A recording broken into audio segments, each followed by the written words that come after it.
So let's change our mind now. You are going to win the trophy. Sure.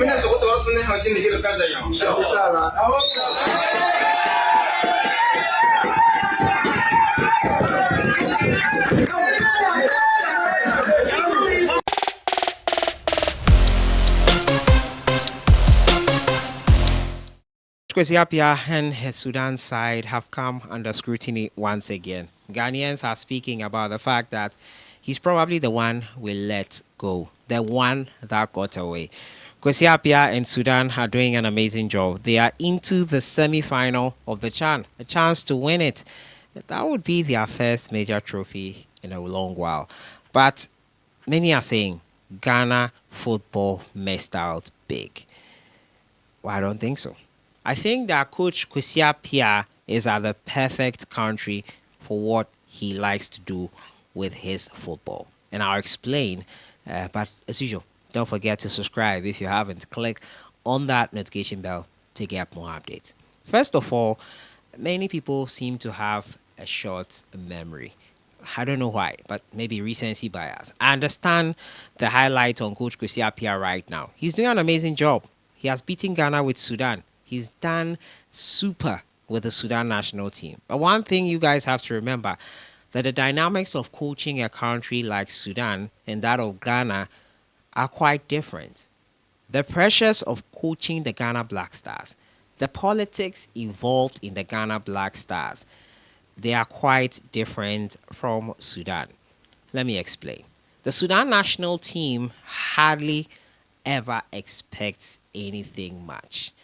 Expectations are low enough for a coach like Coach Kwesi Appiah to thrive. Kwesi Appiah had 2 stints with the Ghana Black Stars. The first one ended after the 2014 FIFA World Cup, and we all know the story about how it ended.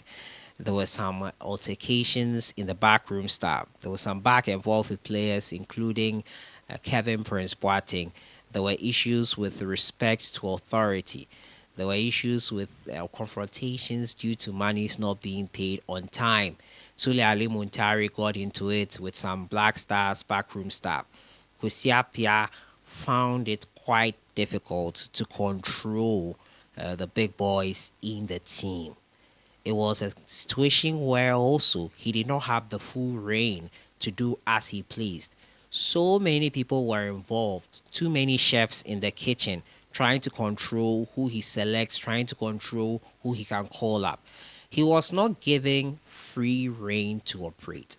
And if you know Coach Kwesi Appiah and his demeanor, even when he came into Ghana for the game versus Sudan, he allowed Ignatius Osefosu to come into the press conference. Most of the press interactions, he did not want to be involved in it. Only right after the win versus Ghana in that 2-0 did he make a public opinion.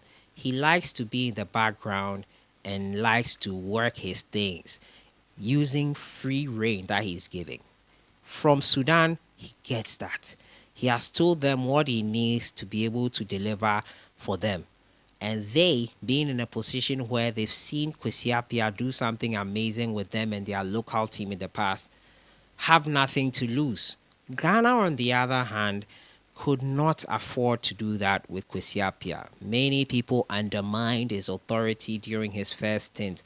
Many people did not trust him to fully be the man to take the reign. The dynamics are quite different. Sudan, a country who has struggled to be successful on the football front, finding a man who has shown them what he's capable of and giving him the full reign, despite not being sure of where he will take them to. They've seen something that is promising. That is why when Kwesi Appiah got the second stint with the Ghana national team in 2017, and he was at the time with Sudan, they struggled to let him go. Eventually, he said it's his home country, and he came back. For the second stint, Kwesi Appiah was let go because a new administration came in. Kurt E.S. Okreku, the new head of the Ghana Football Association, he came in and decided that he needed to change things. He, however, believed that Siki Akono would do a better job than Kwesi Appiah, because at the time, Kwesi Appiah had led Ghana to the African Cup of Nations, and we got out in the round of 16. And let's not forget, that 2019 African Cup of Nations and how we suffered and everything was down to poor decision, in my opinion, from the part of Kwesi Appiah. Why do you change the captain of the Ghana Black Stars a couple of weeks to the tournament?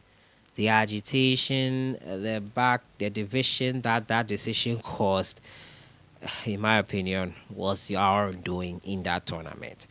He might have had his reasons, and he tried to explain that in his book, saying that it was blown out of proportion.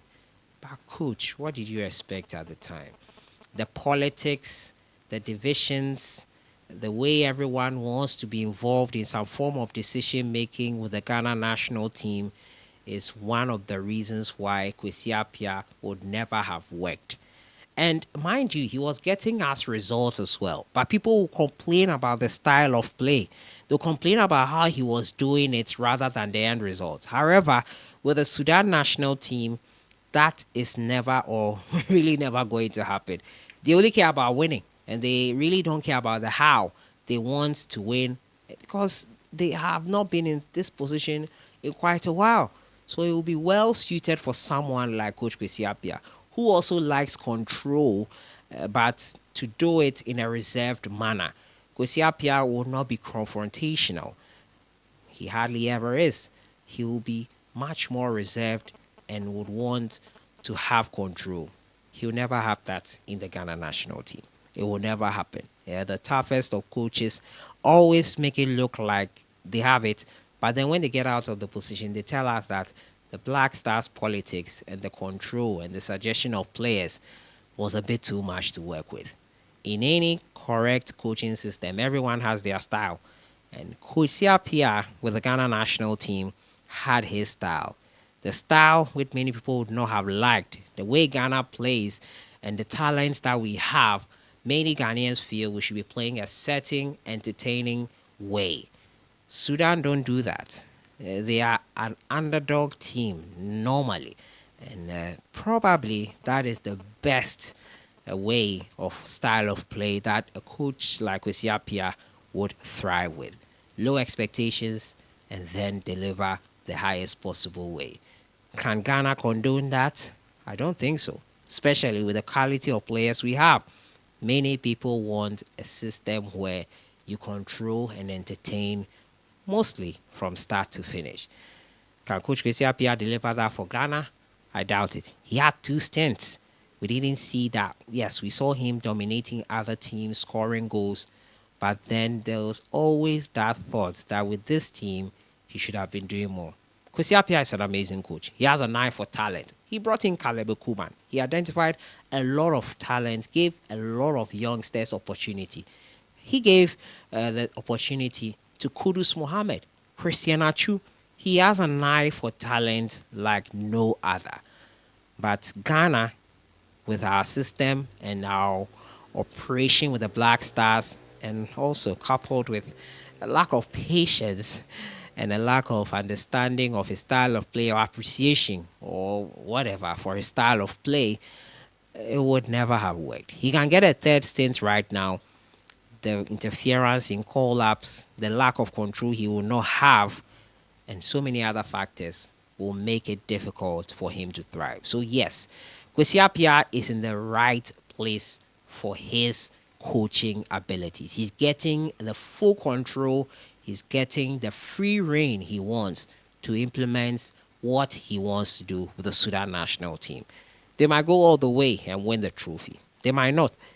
But making it all the way to the semi-final and with the mentality he has and how he communicates with them and the belief they have in him 100% to lead them and trusting him and giving him full reign to do that is more of what is helping him to do amazing with Sudan. Will Ghana give him that? I doubt it.